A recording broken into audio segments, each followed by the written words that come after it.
This one scene at the end of episode 12 of Andor changed completely how we look at the plight of the rebellion.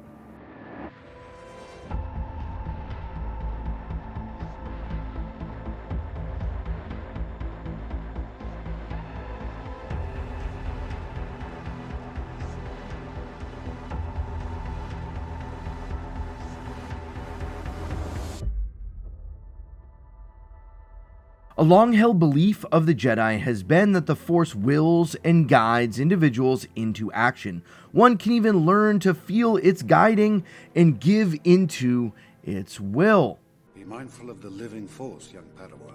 The very nature of the prophecy of the Chosen One shows the belief that the Force is moving and doing and changing reality based on its own will. We see multiple times in Rogue One with Chirrut chanting the mantra, "I am one with the Force is with me," as a desire to lean into the guiding will of the Force. I'm one with the Force is with me. I'm one with the Force and the Force is with me. It's the will of the living Force that guided Qui-Gon to go against the advisement of the Jedi Council, to want to train Anakin Skywalker, even though they forbid it. This is what Qui-Gon was all about, listening to and leaning into the guiding of the living Force. He even recognizes that Obi-Wan has learned everything he can from Qui-Gon and now just has to learn to listen to the Force. He's headstrong, and he has much to learn of the living Force, but he is capable. There is little more he can learn from me. And it's this same idea that has made its way into the story of Cassian Andor, that he is one being guided and pushed and willed along by the living Force. I think this is what was sensed by the Force healer as she was healing Cassian's shoulder. Her sense that he is more than what he appears, that he is some type of messenger, leans into this idea that the Force has a plan for Cassian, that he is going to be somebody in this rebellion, in this pushback against the evil of the Sith, against the dark side of the Force. No, he isn't Force sensitive. No, he isn't going to be a Jedi, but the Force can use whoever it wills to use. And I love this sense of the Force kind of guiding and pushing everything that we see. And I believe that's exactly the context that's being given here at the end of episode 12.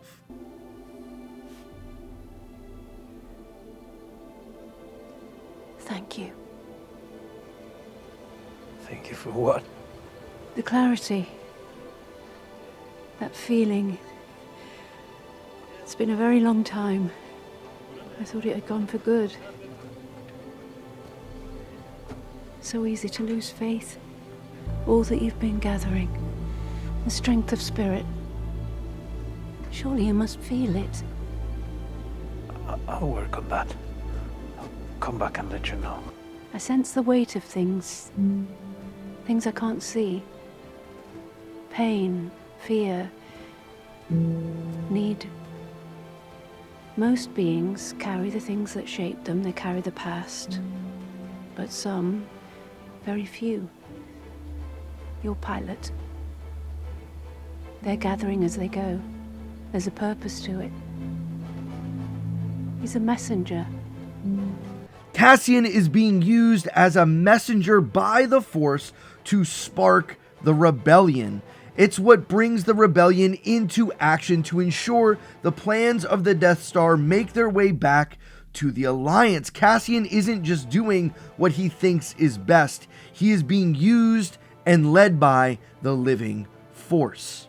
His destiny is predetermined. This is how there even can be a prophecy of the Chosen One. The Force brought about the Chosen One to fight against the evil of the galaxy, and in the same way, Cassian is a reflection, not a copy, not an exact replica, but like one in a dimly lit mirror, a type of Chosen One to be a help, to give guidance, and to be one who gives his life as a sacrifice for the many. This is a beautiful scene that I think ties everything together and is a beautiful use of the Force itself in a show that isn't really about Force users, that isn't really about the Jedi and the Sith, that isn't really about all of that. Instead, this show is happening in a time and a place where the Jedi are thought to be extinct. The ways of the Force are kind of forgotten about and left in the dust. It's about people who are rising up against all of this evil, making a way for them to believe again in the light side of the Force, to believe in good, to put their hope and trust again in a Jedi Knight when the Jedi are extinct. I love the way that this is subtle underneath everything. And then we take like a step back and look at the whole story arc of Andor, and it starts to make sense that everything coming about was a guiding and a willing of the Force. Those who believed in the will of the Force believed in an ultimate destiny for every living being, the fate of which is unchanging. This is what I believe is being shown all throughout 2 seasons of Andor. It's being shown quietly and under the surface. Remember, everything is intentional, and in the most important moment, as everything comes to a close, they show us a picture of Cassian recognizing the presence of the Force in his own life. It's the Force that called him into the ship on Kenari, the Force that pulled Marva and Clem to find this little boy, the Force that brought him and Luthen together, the Force that guided him through Narkina, the Force that pushed Bix away. It's the Force that made him go get Clea. It's the Force that ultimately pushes him to follow Jyn Erso. They were never gonna believe you. I appreciate the support. I do. I believe you.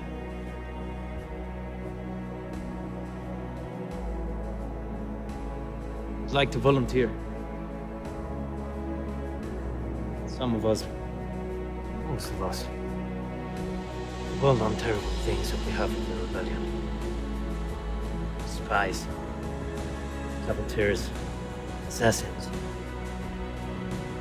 Everything I did for the rebellion.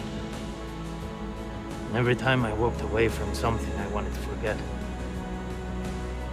I told myself it was for a cause that I believed in. A cause that was worth it. Without that, we're lost. Everything we've done would have been for nothing. I couldn't face myself if I gave up now.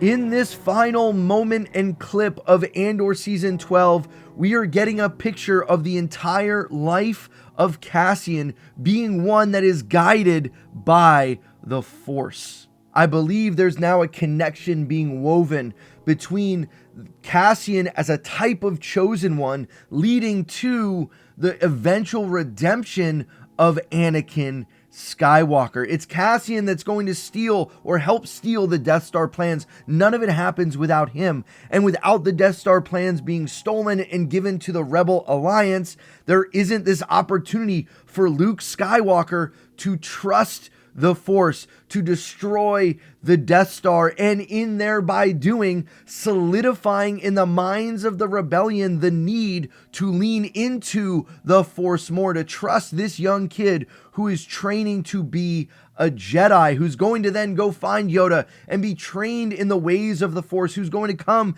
and be a leader for the galaxy, and ultimately be the one who is willing to set down his lightsaber, making way for the redemption of the Chosen One to even come about. And I'm not saying that this makes Cassian Andor the most important character in all of Star Wars. I'm not saying that. But what I am saying is the way that they've brought him into the story and allowed the Force to be the hero here. Even though it's just an echo, it's not explicit, but it's clearly there. Every scene and every piece of film, everything is intentional in Andor, as I've already said. And so this is here intentionally to show that the belief of the Force healer is that Andor is being led by the Force. And I love how it ties in to everything else. In the same way we believe that Anakin was led by the Force and Qui-Gon was led by the Force to be together. In the same way we believe that the Force was leading and guiding Luke, we also believe the Force is leading and guiding Cassian. Because after all, the Force is everywhere. For my ally is the Force, and a powerful ally it is. Life creates it, makes it grow. Its energy surrounds us and binds us. Luminous beings are we, not this crude matter. You must feel the Force around you. Here, between you, me, the tree, the rock, everywhere.